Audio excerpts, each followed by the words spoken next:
কি এক পার্টি করেন, ছাতা মাথা পার্টি। আপনার দাপটে মানুষ থাকতে পারে না, বেশি দাপট দেখায়েন না। জাস্ট 10 মাস পিছনে যান, বেশি দাপট দেখায়েন না। মিশে যাবেন মাটির সাথে 2 দিন 3 দিন সর্বোচ্চ। যেই যত বেশি দাপট দেখিয়েছে সেই তত বেশি মাটির নিচে ঢুকেছে। দাপট যদি বেশি দেখান তো জুলাই রাখবেন, কাগজের মধ্যে লিখে রাখবেন। যদি ঘটনা না ঘটে তাইলে দাফন কাফনে আমার খাট ধরে রাখিয়ে এজাজত আছে। বেশি দাপট দেখাবেন, লিখে রাখবেন। যত দাপট বেশি হবে জমিনে তত বেশি আল্লাহ গাড়বেন আপনাকে। দাপট দেখেন না, এগুলা শিখেন বেটা। ভদ্রতা, নম্রতা। আমার নবীর উম্মত আপনি, আমার নবীর উম্মত আপনি। আমার নবীর মনোকষ্টের কারণ হয়েন না। ফেসবুকের মধ্যে লেখালেখিতে সাবধানতা অবলম্বন করবেন। বাদ দেন, দফা করেন কে কি লিখছে। জিকির করেন, দরুদ শরীফ পড়েন। আপনি মনোকষ্টে পড়ে যাবেন সামনে। আপনার পরিবার, সাংসারিক জীবন শান্তির হবে না। এই লাইনে আসতেই হবে, নামাজ পড়তেই হবে, তিলাওয়াতে কোরআন করতেই হবে। আমাদের সাথে রাত দিন উঠা বসা করে কোরআনের তিলাওয়াত জানান, এগুলো নিরেট ঢং ঢং। এগুলো কোনো প্রয়োজন নাই আমাদের সাথে উঠা বসা কোরআনের তিলাওয়াত করতে না জানলে। সম্মানিত উপস্থিতি, হুজুর দেখেছি বন্ধুত্ব, কেউ কবরের মধ্যে একটা রাত থাকতে চায় না। পরে চিন্তা করলাম আসল বন্ধুকে, তো দেখলাম আমলে সালেহ, নেক কাজ, পুণ্যের কাজ। কাউকে দেখলাম সালাম দিলাম, কেউ অসুবিধায় আছে সাহায্য করলাম, মুরব্বীকে দেখলে সম্মান করলাম, ছোটদেরকে স্নেহ করলাম, হালাল হারাম বেঁচে চললাম, নামাজ পড়লাম। এই যে পুণ্যের কাজ, এই কাজগুলো আমি যেখানে যাব তারাও সেখানে যাবে। পরে আমি দুনিয়ার বন্ধুত্ব কম করে দিয়ে আমলে সালেহের সাথে বন্ধুত্ব বেশি করলাম। নাম্বার 1, 2-1 মিনিটের মধ্যে শেষ করে দেব। নাম্বার 2, আমি সংক্ষিপ্ত আকারে বলছি।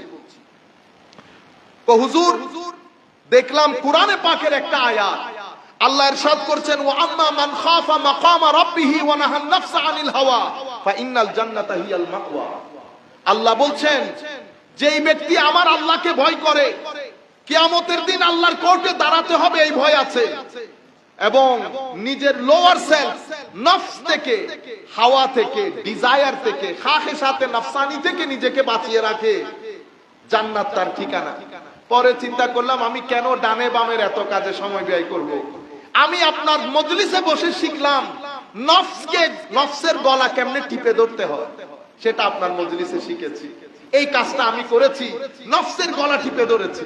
নাম্বার 3, এর পরবর্তীতে হুজুর কোরআনে পাকের একটা আয়াত, মা ইনদাল্লাহি ইয়ানফাদ ওয়া মা ইনদাল্লাহি বাক।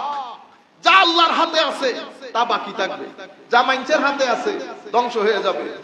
সেই তারিখ থেকে আমি এই টাকা সম্পদ অমুক সমুক যেগুলা মানুষের হাতে রাখতে হয় সেগুলা ছেড়ে দিয়েছি, যেগুলো আল্লাহর হাতে রাখতে হয় সেগুলা করা শুরু করেছি, কারণ এগুলা মরবে। চতুর্থ বলতেছে, হুজুর আমি মানুষ, কেউ টাকা পয়সা দিয়ে সম্মান হাসিল করতে চায়, কেউ চেয়ার দিয়ে সম্মান হাসিল করতে চায়।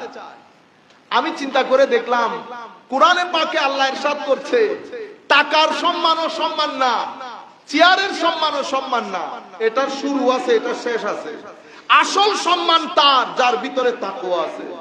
আমি দুনিয়ার সম্মানগুলা বাদ দিলাম, আসল সম্মান কিভাবে অর্জন করতে হয় সেই জন্য তাকওয়ার দিকে, আল্লাহর ভয়ের দিকে কি কি কাজ করলে আল্লাহর ভয় অর্জিত হবে, আপনার সোহবতে বসে আমি সেটা শিখলাম।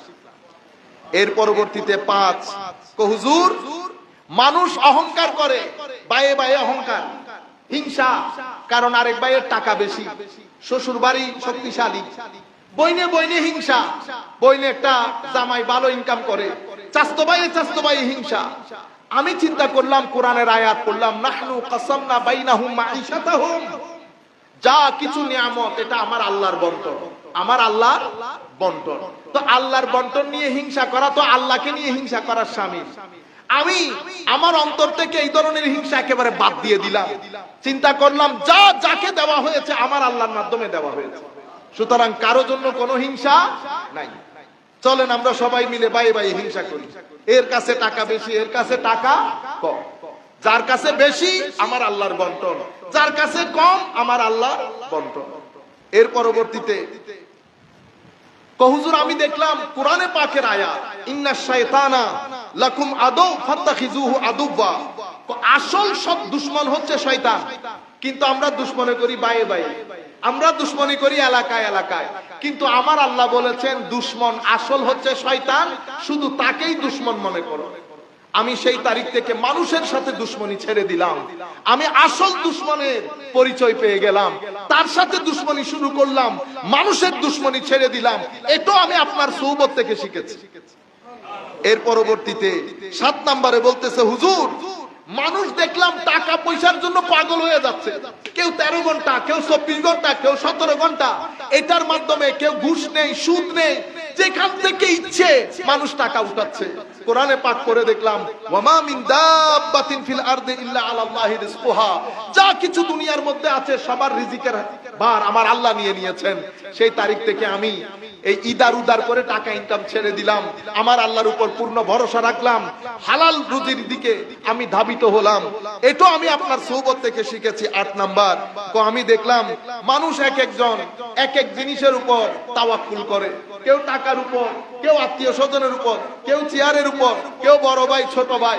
আমি কোরআনে পাক দেখলাম আমার আল্লাহ বলছেন যেই ব্যক্তি আমার উপর তাওয়াক্কুল করে আমি তার জন্য যথেষ্ট। আপনার সোহবত থেকে আমি শিখলাম কারো উপর ভরসার দরকার নাই। এটা শোনার পরে শাকিক বলখি বলছেন হাতেম তুমি ঠিক বলেছো, আমি কোরআন পড়েছি, তাওরাত পড়েছি, জবুর পড়েছি, ইনজিল পড়েছি, সব কিছুর সামারি সংক্ষিপ্ত আকারে যদি তুমি আমাকে বলতে বলো আমি ওইটাই বলবো যেটা তুমি আত্মার আকারে বলেছো। এটাই হচ্ছে আসমানি সমস্ত কিতাবের সামারি, সমস্ত কিতাবের সামারি। আল্লাহ আমাদের হামি ও নাসির হোক, মওলাই করিম আমাদেরকে কবুল করুক। আমরা বোধহয় একটু 5-10 মিনিট লেট হয়েছে, ক্ষমা সুন্দর দৃষ্টিতে দেখবেন, বাকি কাজ অন টাইমে করে ফেলবো ইনশাআল্লাহ। আসসালামু আলাইকুম।